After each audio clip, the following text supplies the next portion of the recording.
why is clear, the subject does not have a lot of relevance. So let's go into the why first.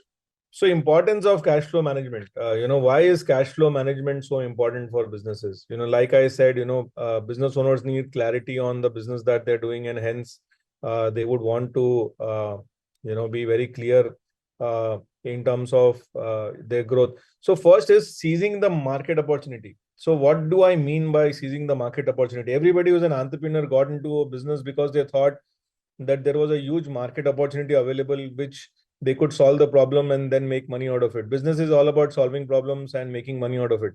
So you saw a problem, you saw an opportunity, and you wanted to seize it. The worst thing that can happen to a business owner is to be aware, be in a market and not being able to seize the opportunity because they don't have cash flows. So they have customers, they have product, but at some point of time they feel that they're running out of cash and they're not able to seize it. So it's very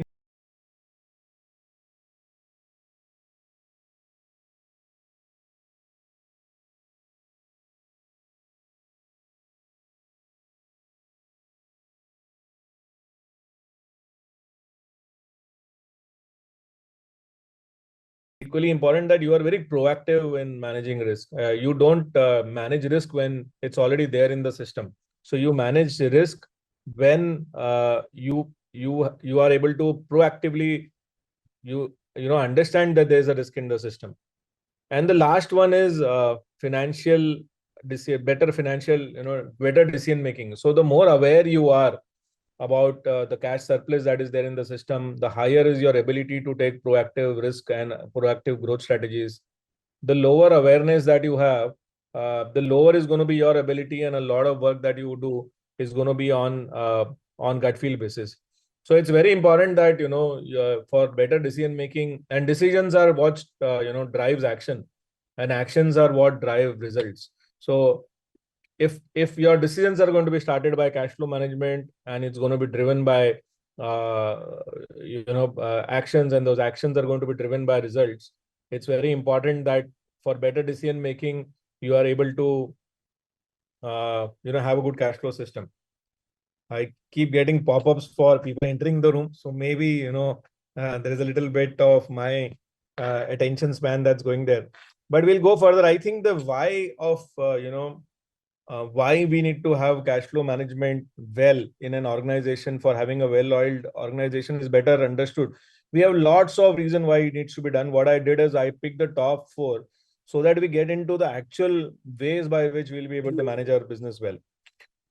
Now, having understood why it is important, it's always important to understand why it happens, right? So now we are going to the second why, and understanding it is important for business, but why is it happening in my business, or why does it happen in business? So second why needs to be answered well, and that's the reasons for having cash flow problems. So first is lack of business planning. So a lot of business people I meet, they are first generation entrepreneurs and they have built businesses from scratch, and a lot of times those businesses which are built on scratch are built on gut feel. They continued to scale and they continued to build their business on gut feeling. So there is a lot of gut feel which is involved in business, and there is a lesser of planning.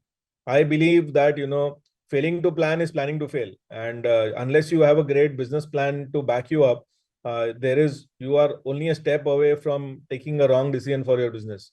And as you grow your business, the stakes on losing those are pretty high.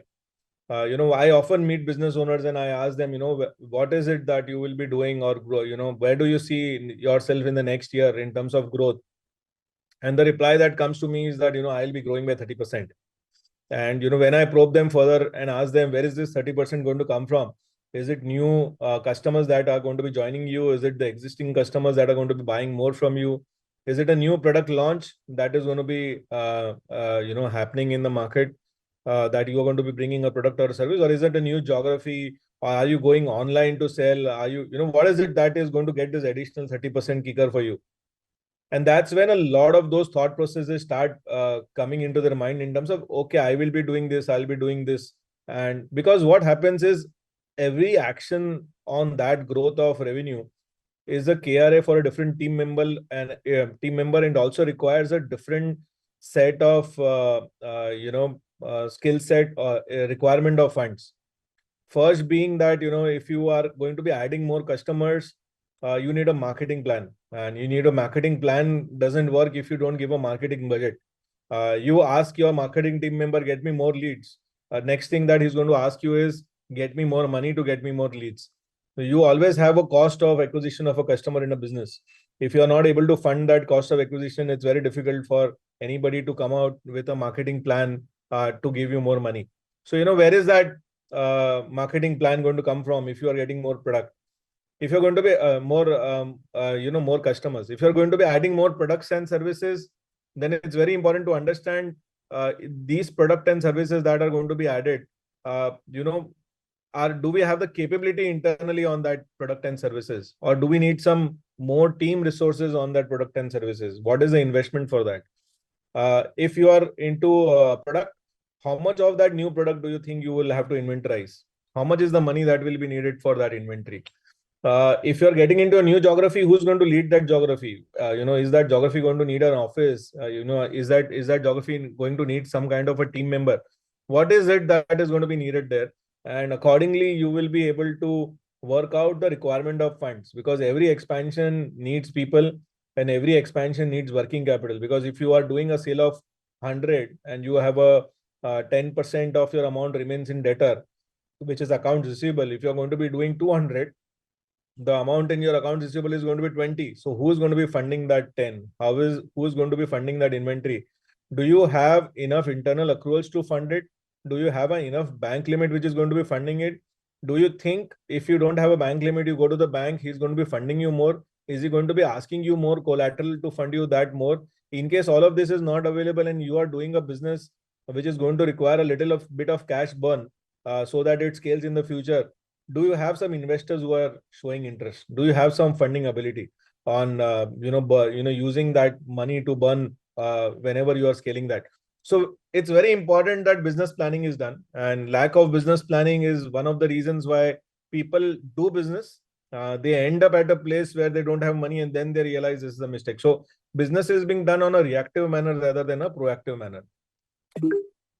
Second reason for that is lack of understanding of financial principles. There are certain basic financial principles that govern how business needs to be run. And those financial principles are needed to be known by all business owners. When I speak to a lot of business owners, especially who are technocrats, somebody is wanting to record. Okay, I'm allowing it. Sorry. So, specifically when somebody is a technocrat or comes from not from a business background, a lot of conversations that I have with them is, I want to, I understand my product, I understand my customer, I understand the technicalities. I don't understand finance, but I'm that only. But when you're doing business, you don't have an option of not understanding finance, right? You don't need to be an expert in finance, but you need to understand finance. Because as finance people, we believe business is all about money, right? Why are we doing business? Business is about profit, business is about wealth, all that is money. So you don't need to be an expert, but you need to know the basics of finance. You need to know the basic questions that you need to ask, and you need to know the basic numbers that you need to map in your business. We are going to be learning all that going forward. I'm going to be giving a DIY guide, do it yourself guide, and which you can go back and implement in your business. Right now, it's very important to understand the reasons, because if you have some of these reasons, it's very easy for you to get an insight into it and solve it. So financial principles, some of those financial principles is about, use of short-term funds. When you take a CC facility, it's a short-term fund that has been given to you. And the reason for short-term funds is that it should be used either for inventory or for paying, for the debtor cycle that you have. What I have seen is, you are running a good business, you have a 10 crore limit and you have utilized 3 crores. You have utilized 7 crores, you still have 3 crores to be utilized. You want to buy an office, or you want to renovate an office, or you are, you are wanting to upgrade your factory setup. You want to buy some machinery. You think, there is a 3 crore limit which is available with me, and it is available, it is sanctioned to me. Why do I have to think about it, or why do I have to ask advice of somebody? And you go out and you buy a machinery, worth 1 crore rupees, or you do an you do a renovation of that amount, and then suddenly you realize that at the end of the month, when you are giving a drawing power statement to the bank, Recording in progress. when you're doing a drawing power when you're giving a drawing power limit uh, to the banker, the drawing power is derived from debtors and inventory. And debtors and the money that you spend did not go either for buying raw material or for taking a team which is going to be used for billable work if you are in a service industry, or neither it it went, you actually went into buying of machinery, or it went into renovation, which is not why the CC limit was given to you. So now you have used a short-term fund to fund a long-term requirement of business, which is a mistake that you have done unknowingly. But what happens because of this is you don't have a drawing power which is met, and the banker starts doubting the use of funds. And that's where, if you start making mistake of misreporting an inventory number or debtor number, thinking that let me just go past it because there will be people who will be advising you, and that is a big mistake you have started, and it has a lot of consequences going forward. Second is, on financial principles of what this terminology means. I often meet, startup clients who tell me that, I need working capital for my business.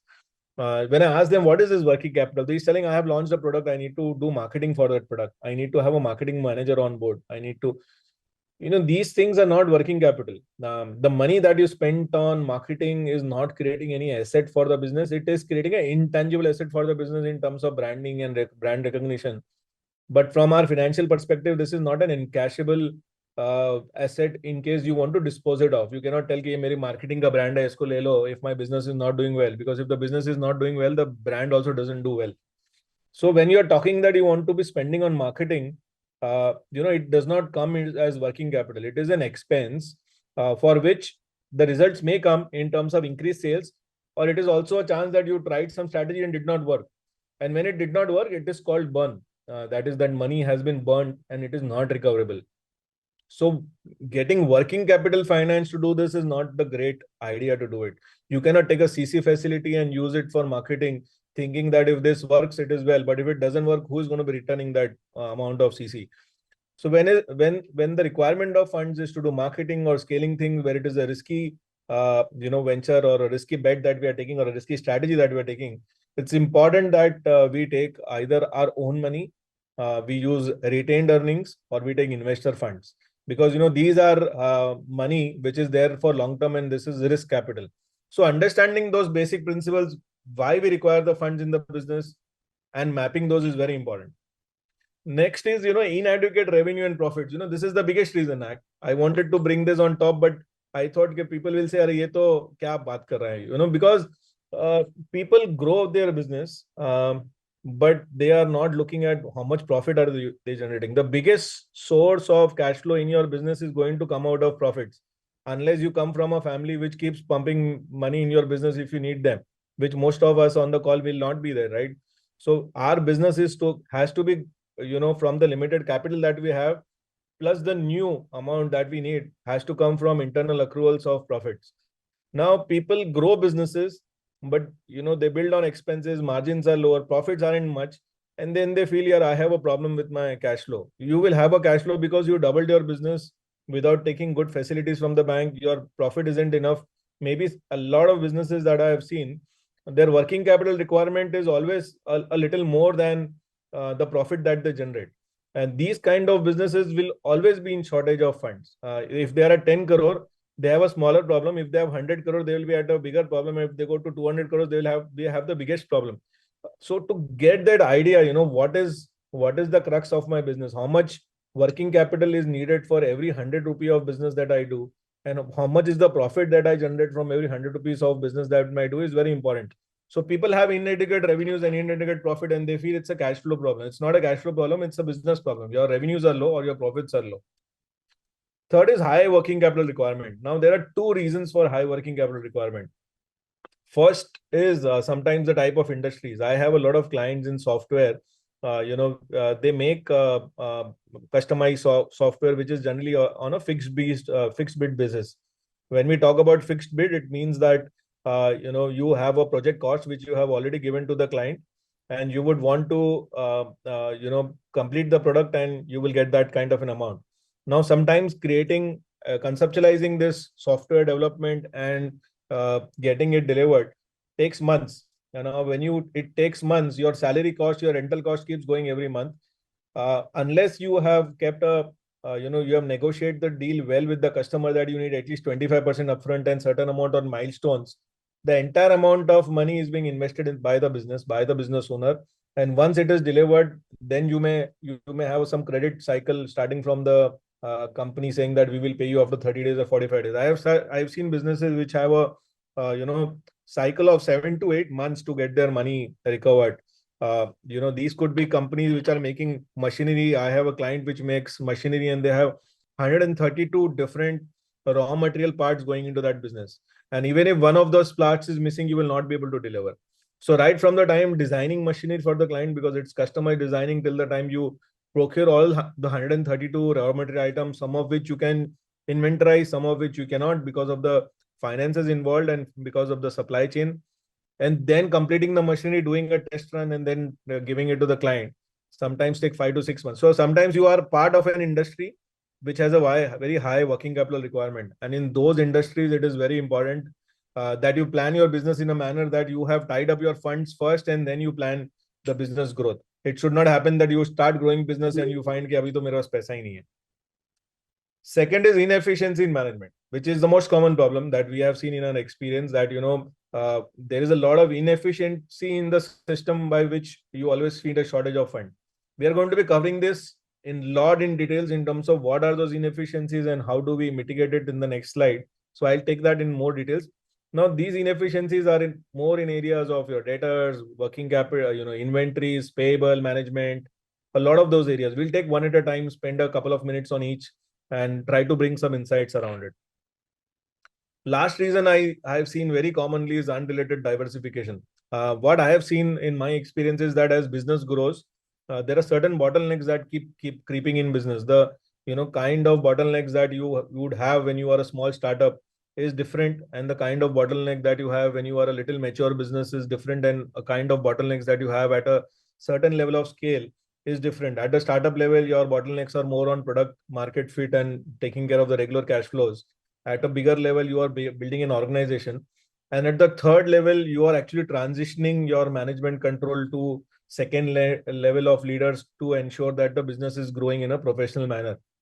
Every entrepreneur is not geared up for every level of challenge. There are some entrepreneurs which are very good at 0 to 1, which is getting the product market fit and getting it out in the market, but not very great at building an organization. And there are the third level of people who have built organizations, but they cannot delegate control, and they are not able to identify the right team who can take control.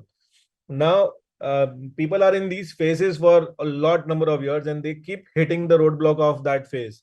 They would understand that I need to build an organization for which I need to have a head of sales, I need to have a head of this, but somewhere, because I have done everything myself and I did not have the budget, I cannot believe in other people, I don't want to spend, I keep hitting a roadblock of not being able to achieve that. And when I hit that roadblock, I feel that there is a problem in my business. I always feel that businesses have problem lesser number of time. It is more about how we do the business as business leaders.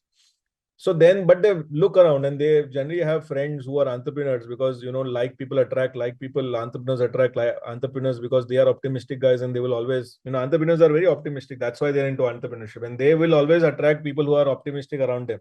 They feel that the other people are growing. So उनको लग रहा है कि मेरे business में problem है. There is a huge opportunity in other businesses.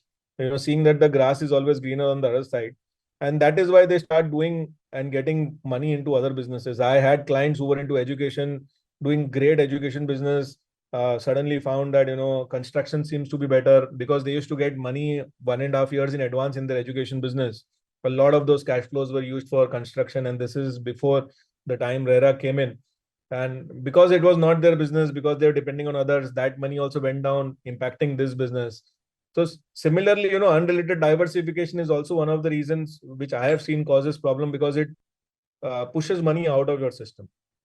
Having known the reasons, some of you would relate that मेरे यहाँ पे 1 2 3 problem है.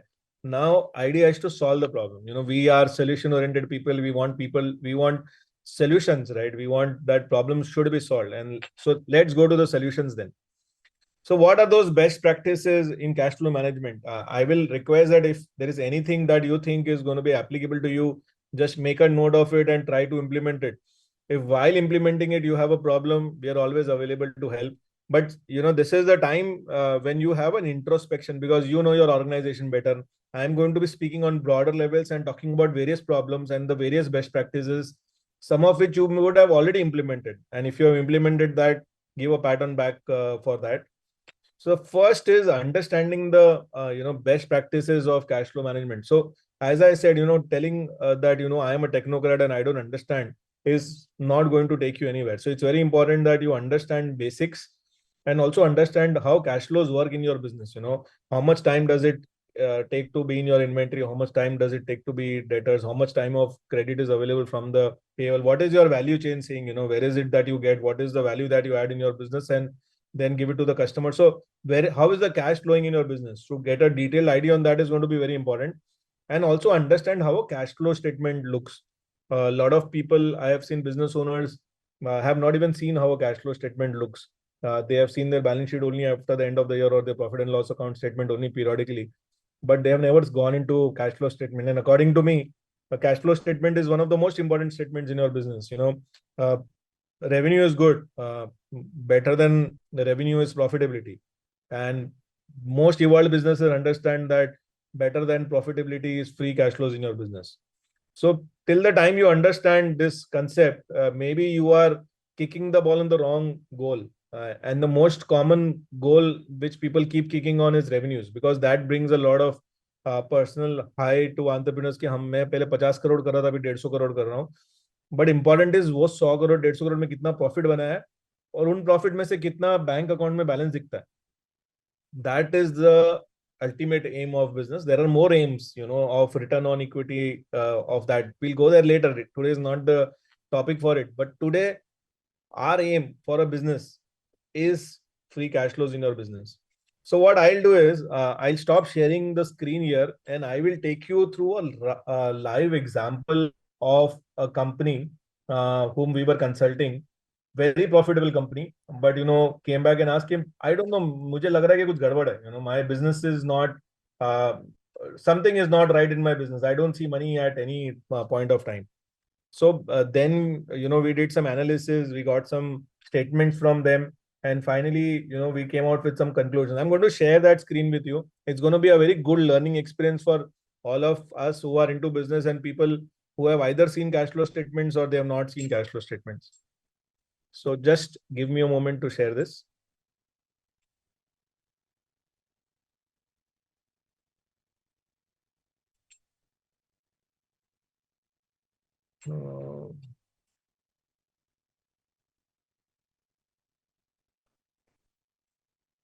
So is my screen visible to everybody? Is the font size okay? If one of you all can say okay, then I'll go ahead. Is it okay? Yes, it's okay, sir. Thank you. Thank you. Okay. So this is a profit and loss account of a company. Thank you, Praveen, for that response. This is the profit and loss account of a company, which this is a live case. And for all confidential reasons, names are not going to be seen, and not the industry as well. What we need to understand is the business, right? So this is a company which did 28 crores, 28.27 crores of business in last year, and current year what they have done is 29.28 crores of business. They have some other income. They have some cost of raw material. They have some cost of people. Total expense for what we are going to be looking is only March 20 right now, which is the current reporting period. We had a cost of 27.05 crores and we had a profit of 2.74 crores. अच्छा है कि नहीं अच्छा है? I think for a 29 crore business, getting 2.74 crore of a net profit is a good profit, at least for somebody who is from the manufacturing sector. 2.7 crore is a decent profit. Little bit, you can always have better, but this is good profit to be in business. And then you have your taxation provisions and you have a 1.94 crore of net profit. This was being reviewed, and we were very happy. हमने बोला sir आपने बहुत अच्छा काम किया, वो भी बोले कि मैंने बहुत अच्छा काम किया है. लेकिन प्रॉब्लम कहाँ है फिर? Then we had to take them to the next statement, which actually showed where the problem is. Now, this is how a cash flow statement look like. Cash flow statement has three parts. One is cash flow from operating activities, which shows out of operations how much cash you could generate, which is from your profits and after your working capital. Then second part is cash flow from investing activities, and the third part is cash flow from financing activities. Investing activities means how much new investment you have done in shares, FD in your business, something, or you have bought some new fixed asset, plant, machinery, office is investing activity. Financing activity is either borrowing money from the bank, taking more money as share capital, or investing money, repaying of loans. Those come as financing activity. So you need to show how much you need to see how much money you gained from operating activity, because that is the engine of business. The most money has to come in only from operating activity. And then what did you do with that money? Whether you invested in fixed asset or you repaid some bank loan or what happened. So we're going to be seeing that right now. So net profit before tax was 2.74 crores. But why we will look at it, we did not see that there was a huge depreciation because the manufacturing company, they have very high on capital investment. Depreciation is 1.32 crores and net operating profit is 4.07 crores. Now, everybody like me, from you, if you are happy looking at that number of 2.74 crores, now should be happier that now we are at 4.07 crores, right? It means that out of a 28 crore, revenue, I created a cash positive of 4.07 crore. Very good performance. Now, I have 4 crores. Bank mein paisa kyun nahi dikh raha hai? Now let's go further. Now it shows that, my trade payables went up by 98 lakhs. It means that I could not pay creditors from last year to this year by 98 lakhs. While it is not a great sign, but for a cash flow perspective, it is an inflow of cash flow because I purchased something, but I did not pay for that. So it means there is an inflow of cash flow. When there is an inflow of cash flow, it is a positive working capital change. There are some current liabilities which, went up from last year. But next figure is the most important figure. My trade receivables, account receivables, debtors, whatever we say, went up by 4.4 crore rupees. In the last slide, you saw that last year I was doing some 27 crore of turnover.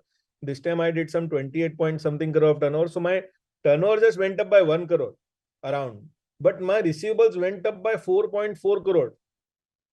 Now from my 4.07 crore of profit, my receivables have gone up by 4.4 crores. The next we see my inventory has also gone up by 85 crores. If my business has gone up by only 1 crore, proportionately my inventory should have gone up. But my inventory has gone up by 85 lakh rupees and my other current assets got decreased, and effectively my whole working capital went up by 3.21 crores. So मैं बोल रहा हूँ ठीक है, चलो 3.21 crores inefficiency हो गया. I still have 86 lakh rupees as cash flow positive. Let me see that 86 lakh in my bank account. But I go down further and Modi ji and Madam FM has told you do whatever you want to do. You don't manage your working capital well. You get me my tax. So you have to pay your tax. वहाँ पे कोई उधारी नहीं चलती. You paid 81.79 crore lakhs of your taxation to the government. And after the heavy lifting of everybody working in the organization for 28 crores, what we see is that you have only 4,57,000 rupees of cash flow that got generated in the business. Now, this is a little sad. But मैं बोला ठीक है 4.47 lakhs तो मेरा bank balance बताओ कहाँ गया. We go further and we find that, what, because he was very optimistic. He saw turnover is going up, profit is going up. He did an expansion. He bought a new machinery for 1 crore 21 lakh rupees. He bought some other things for 4 lakh 16,000. He invested in a different company as well for 17 lakh 64,000 because he was very optimistic, and we should be optimistic. Effectively, he invested 1 crore 43 lakh rupees in his business. Now you add only 4 lakh 57,000 rupees. You invested 1 crore 43 lakh rupees. Taklif to aayegi. Now where is this taklif solved? Now he had to borrow 1 crore rupees more in the business. After having made a profit, cash profit of 4 crore rupees, to run his business, he had to increase his borrowing for 1 crore rupees. But he's still short of 37 lakh rupees. So earlier he was at a CC facility of 5 crore 62 lakh rupees. After having done so much work, after having done so much profit, his CC facility only increased to 5.99 crore, which is around 6 crore. So this is where you will find that a very profitable company, and this is just an example. I have seen worse scenarios, and you can be on the verge of a close down sometimes if you are not able to manage your cash flows well, because you were profitable, you did not take care of your inventory, you did not take care of your receivable, you went on an expansion free, you bought some fixed asset, you invested in other companies, effectively you are borrowing more. So net result of business should be to get more money in your bank account, not increase your borrowing at the end of the year. So now, having understood this, you know the framework, how to look at a cash flow statement and why cash flow statement is important. One thing is, every one of you all at least start looking at your cash flow statement at the end of the month. Let's go to the next part of our presentation, or the to-do things that we need to do. So here we are.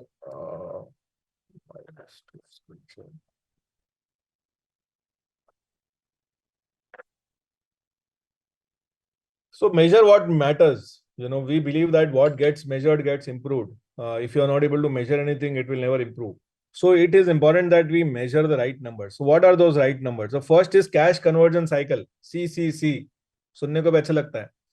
CCC is very important. A lot of business owners don't know what the cash conversion cycle is. Cash conversion cycle means the day the money is spent on buying a raw material or ordering a raw material till the time your customer pays you in your bank account. Or for a service industry, the day you pay your first salary to your employee till the time your customer pays you and your money is in the bank account. So this has two parts to it. In service industry, the day you start giving salaries is when he starts work. So if you have given him salary on day 0, he would have worked for 45 days on that project. On the 45th day, he would have delivered the project and customer would have taken 60 days to pay you. So the cash conversion cycle or the total requirement of funds is 45 days plus 60 days, which is 105 days.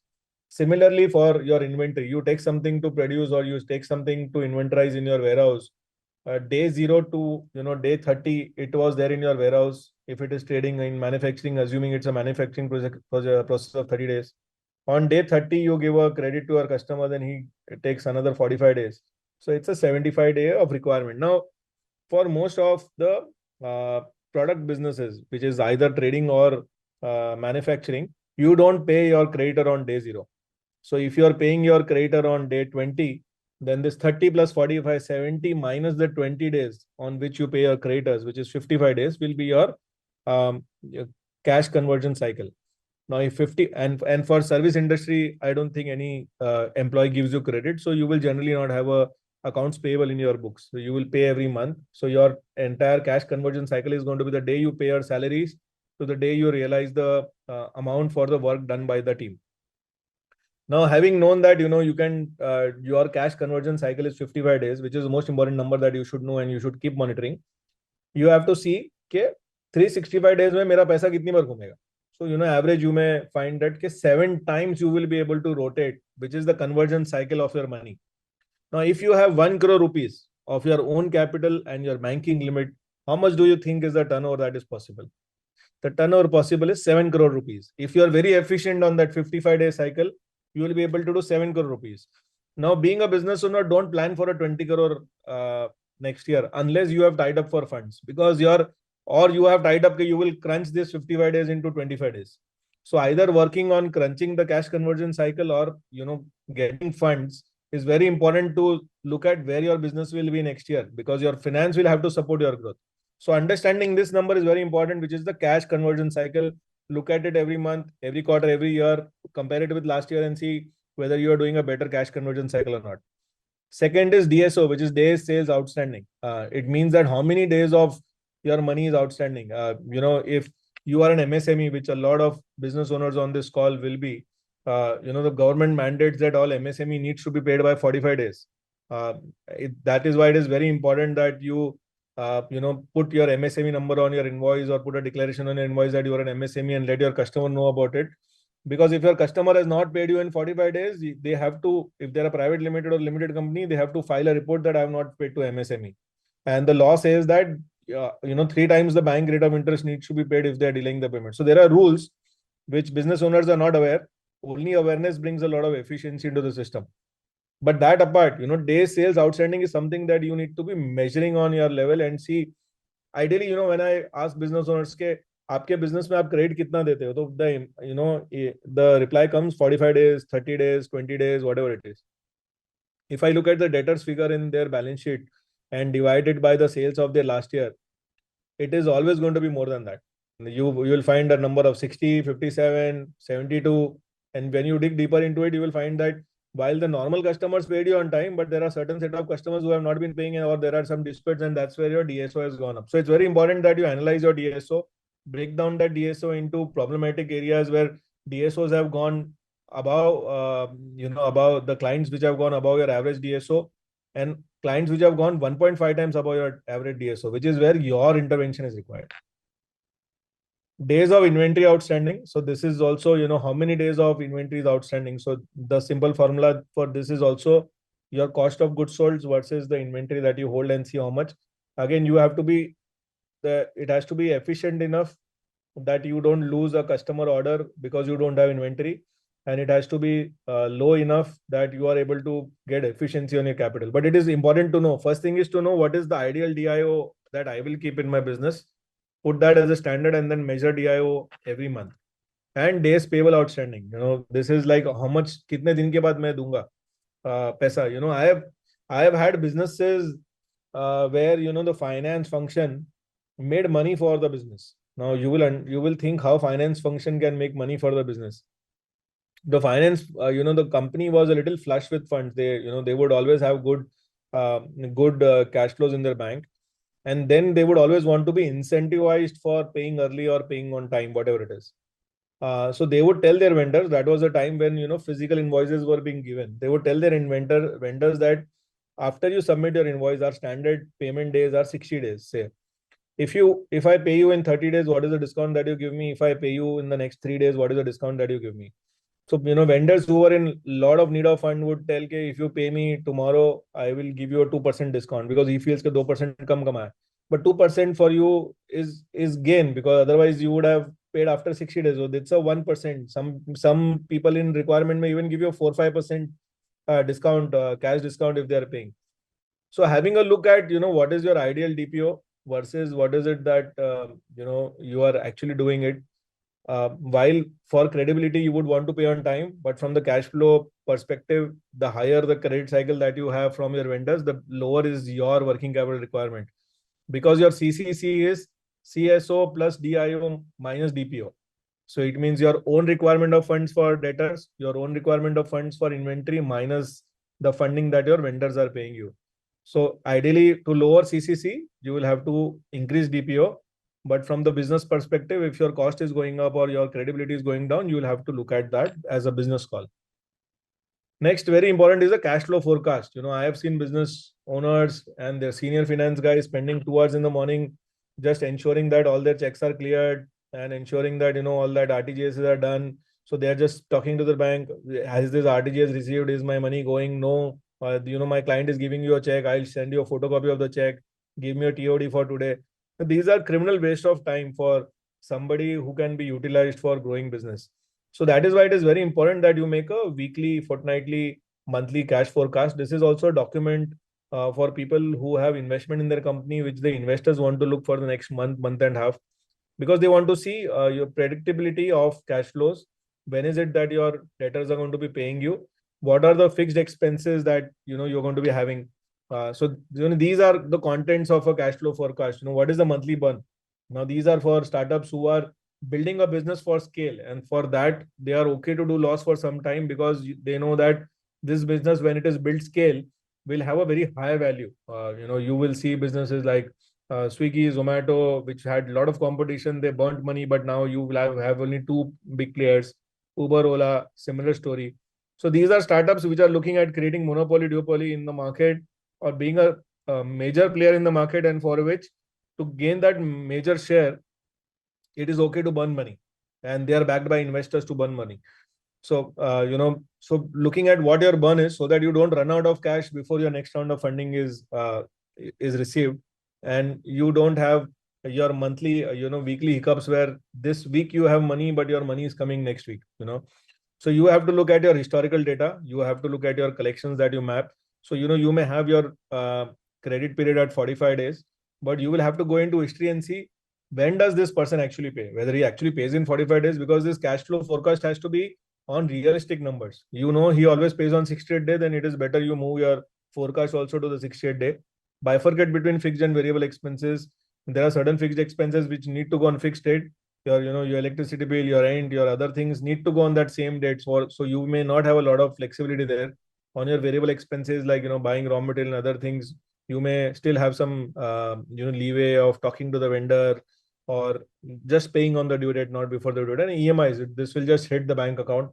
There'll be no pre-information. So you need to have a cash flow forecast to know the visibility, so that you are again proactive. You know that week 3 seems to be a problem. And in right now, if you know that week 3 is a problem, you have enough ways by which you will be able to find solutions to solve it, rather than being in week 3 and then knowing that now I have a problem. So a little proactive approach helps. So now first part of this was understanding, second was of reporting. First is understand it is important and how to look at it, and now the certain set of reports that you need. Now we'll go into the actual best practices for increasing cash flows, right? So how do we improve cash flows in my business? How do I improve? There are two parts to improving cash flow. One is to improve inflows, and other is to reduce outflows. So now the first part is improving inflows. So to improve inflows, I need to have an efficient accounts receivable management. When we talk about accounts receivable, it is your debtors, it is money received from your to be received from your customer. It is very important that it is very efficient. When I talk about efficiency, most of the clients whom I meet and I ask them that what is the problem with your accounts receivable, the response comes that customers don't want to pay on time. When we go into depth, we find that 80% of the problem, it is a problem with our internal process rather than the customer. We don't have a great system of invoicing right, invoicing on time. Now, specifically, this is for service businesses which have to be built on milestone. If it's a product business, you will invoice right on time at the time patch. But if you're doing a service business, there is somebody who is giving the service, and the accounts and finance team need to be informed that invoice has to be raised. There are sometimes projects which have milestones on which it has to be built.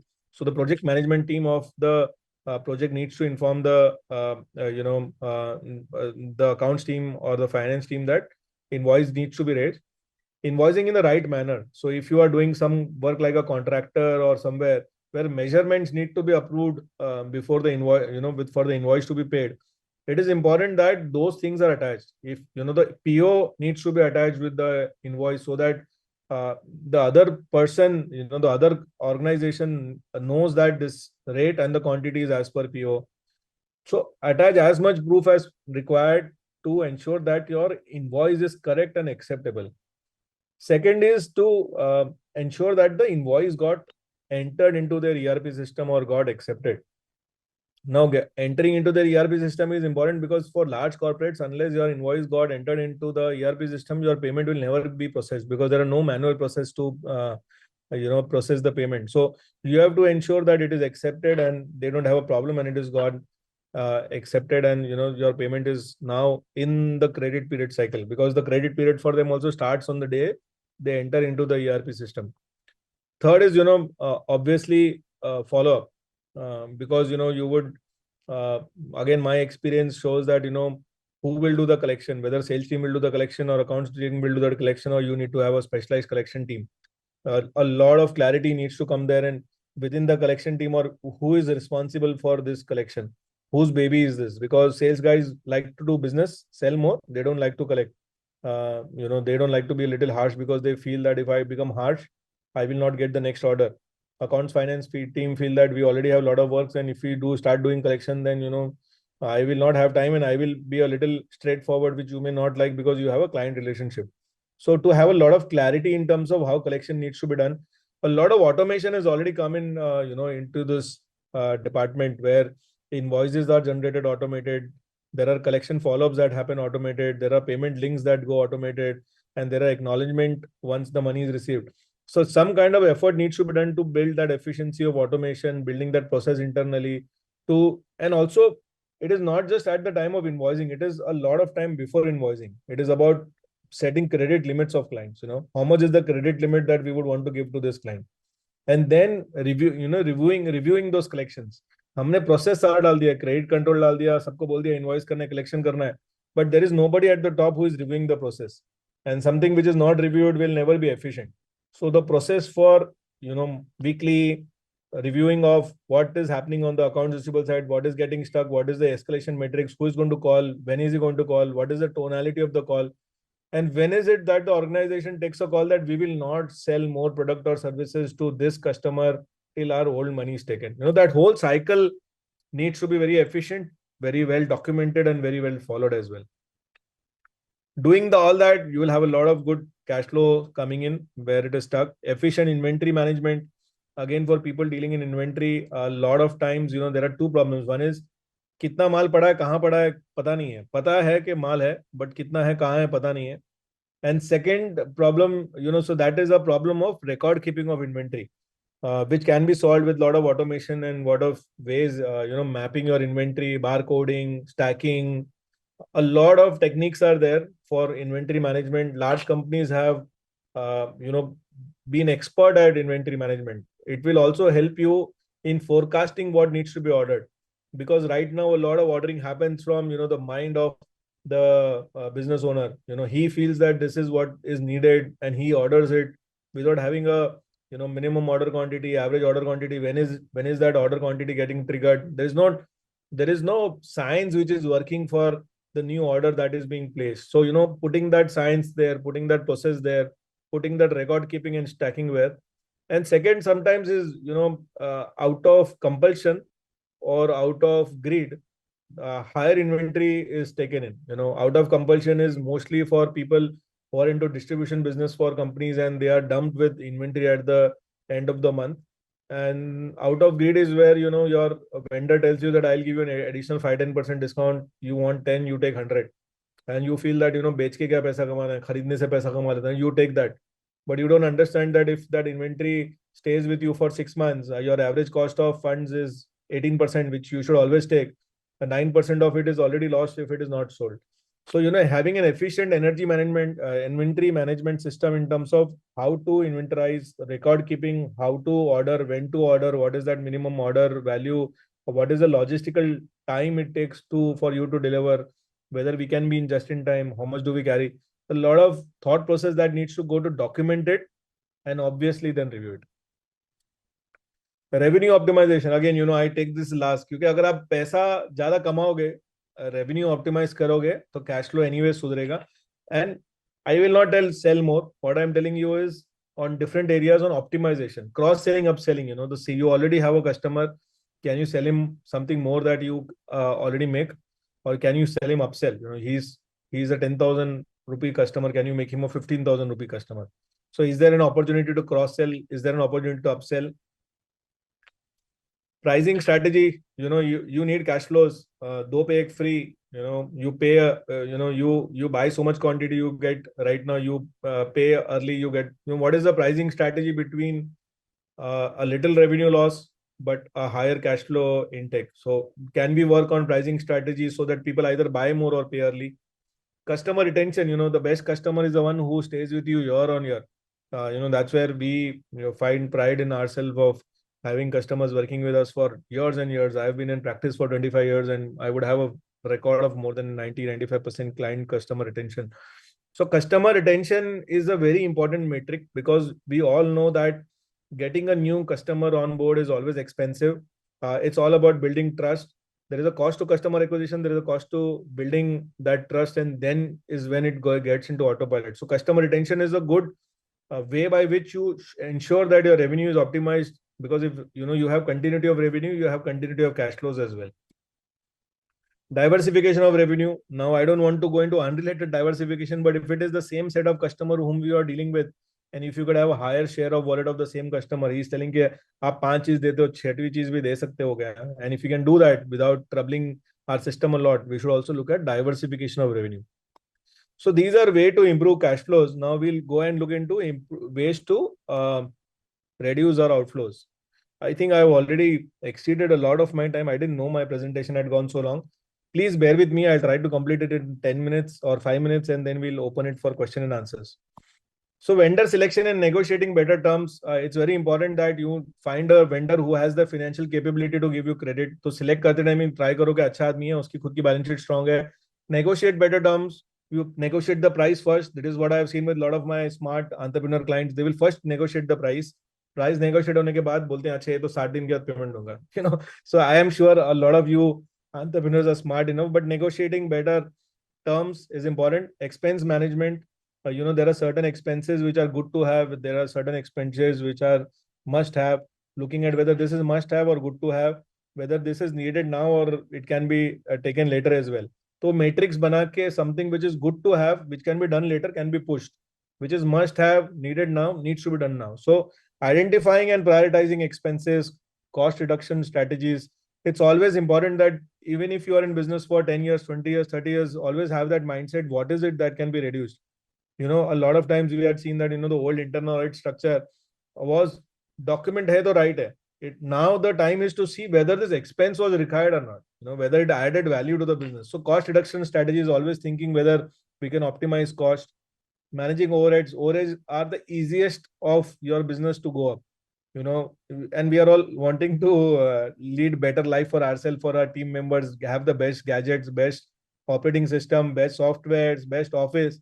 So it's very, very easy for overheads to go up. So, while it is important to upgrade and have our teams upgrade, but have a very strong eye in what is that percentage which is going up. Regular expense review, if it is not reviewed, everything that you have said will collapse. So, those things need not be told. Selecting the right source of fund is very important. Why is it that you need money? If it is for cash burn, you need to have investors. If it is for working capital, you need to have cash credit. If you are into expansion of machinery or office, you need to have a term loan, because the benefit of that investment needs to match the benefit of the source of fund.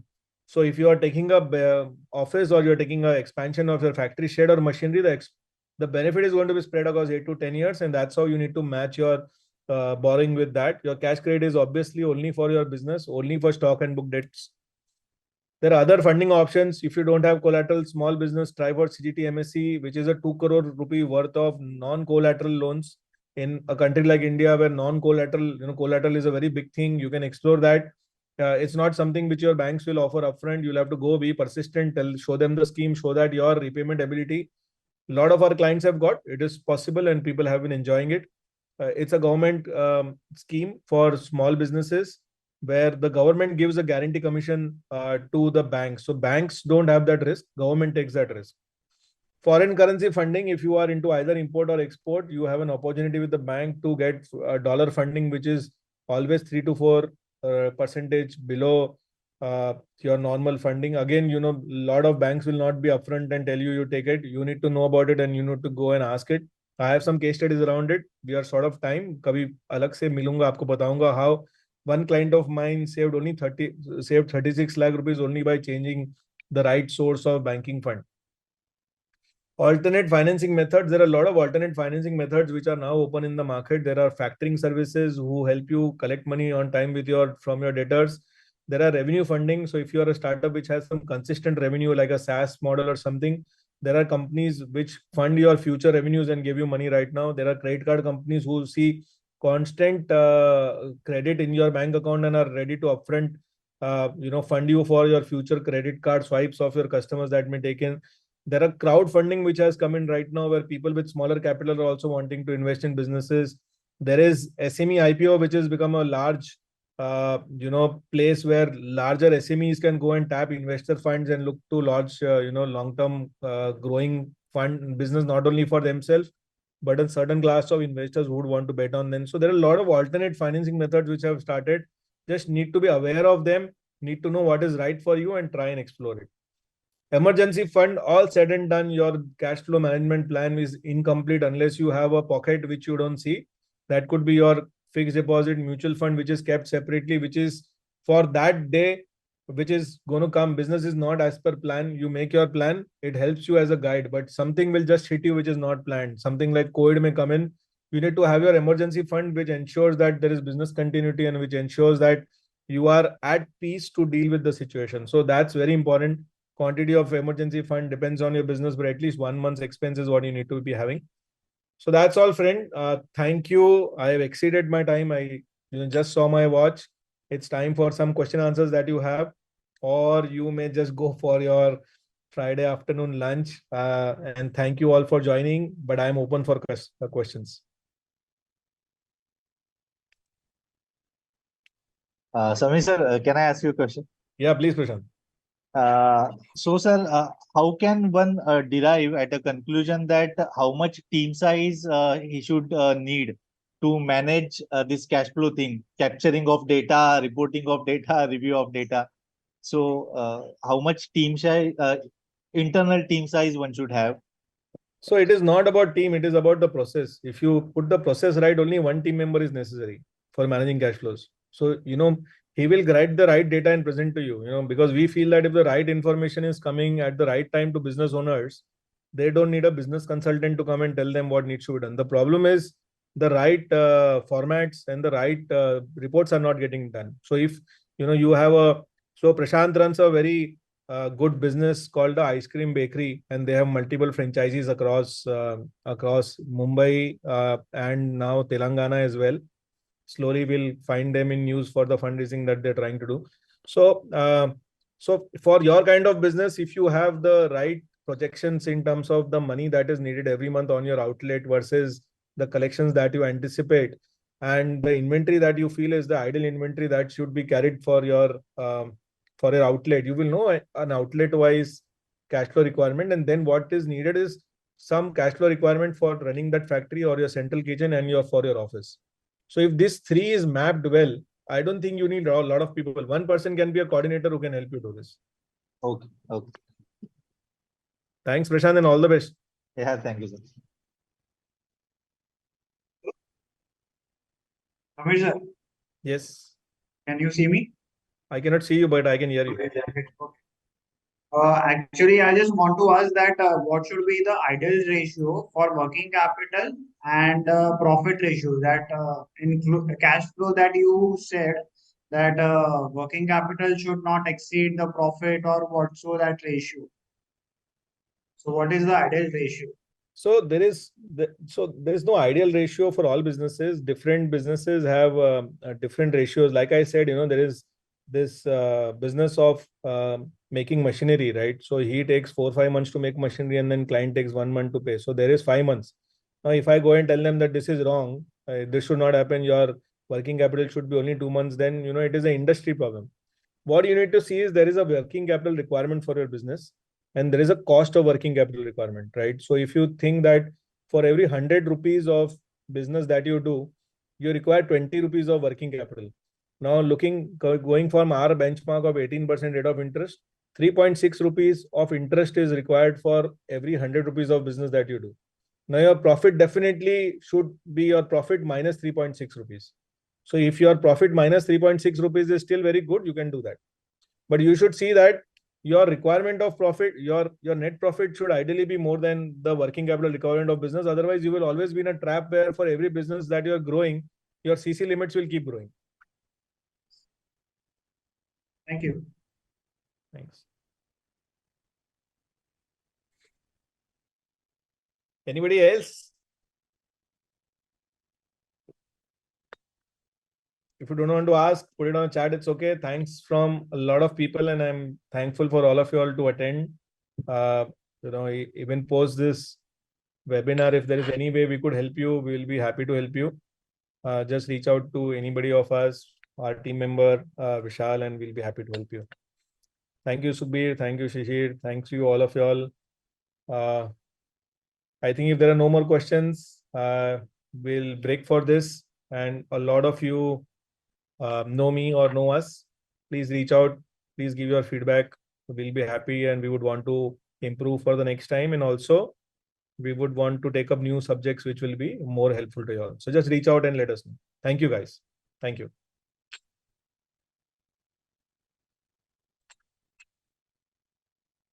Zainab, for your DIY sample, just be in touch with our team. We'll be happy to share something with you for your business.